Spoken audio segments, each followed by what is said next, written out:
Will you take the question? Hi, good evening. I'm Lieutenant Jeff Diedrich, and I oversee the Sheriff's Homeless Outreach Services team. And we did have one question. Let me make sure I don't forget. Yes. And it was from Veronica. And Veronica basically asked, what are the homeless activities in the Maywood area? So I'll start with what the Sheriff's team is. We're a team that's comprised of myself, a lieutenant, a sergeant, and 10 deputy sheriffs. Prior to the sheriff, it was 4 deputies. Now with our additional 10, we're able to cover more of the vast geographic area in LA County. How it's broken up is we have 2 deputies per patrol division. There's 4 patrol divisions, but if you do the math, 2 times 4 is 8. We have 10. Your division central actually has an extra deputy sheriff. And so it helps us cover a little bit better. And the foundation for our team is looking at the past and the practices of law enforcement as it relates to homelessness. Did it work? And the answer is no, or we wouldn't be here talking about it. And we start with clearly law enforcement is not the solution to our homeless issue in LA County. But we do have a component, and we do have a responsibility. So what we do have, and I'd like to introduce them, is we have one of the first teams in the country that is integrated with the actual outreach component. Quite often in the past, you had law enforcement go to make sure things are safe.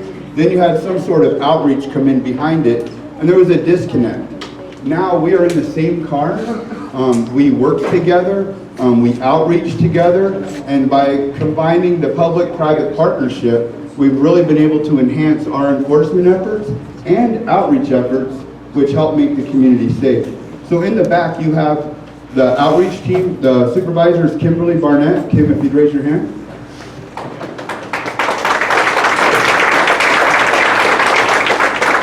And then her partner, another supervisor, Brenda Gonzalez. And then the people, and we'll discuss it here in a second, that's really been doing the outreach here in the LA Riverbed alongside Deputy Rodriguez from your station is Yuli and Grace. Dan and Dale. And Shane and Jessica. So to be concise, basically the sheriff's message to us is of service. And that's what we're about, is to serve the community. So in doing so, our policies are very clear. A deputy sheriff may and shall enforce the law at any time.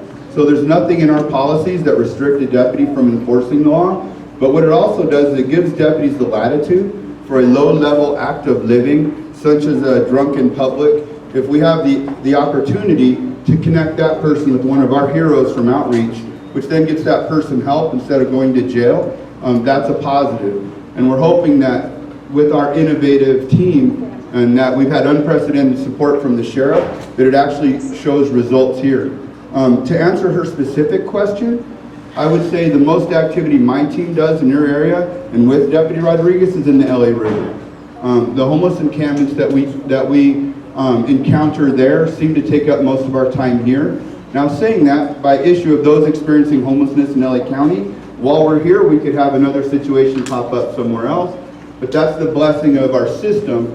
We work together by having the Sheriff's Host team embedded also at the stations. We get that real-time information to address encampments now, not 6 months later, not a year later, to address it in real time so it doesn't grow, and so those people that are homeless at the time don't become entrenched in that environment to where they start adapting. We want to break that cycle, not involve incarceration, but we will if we need to, and connect those with outreach.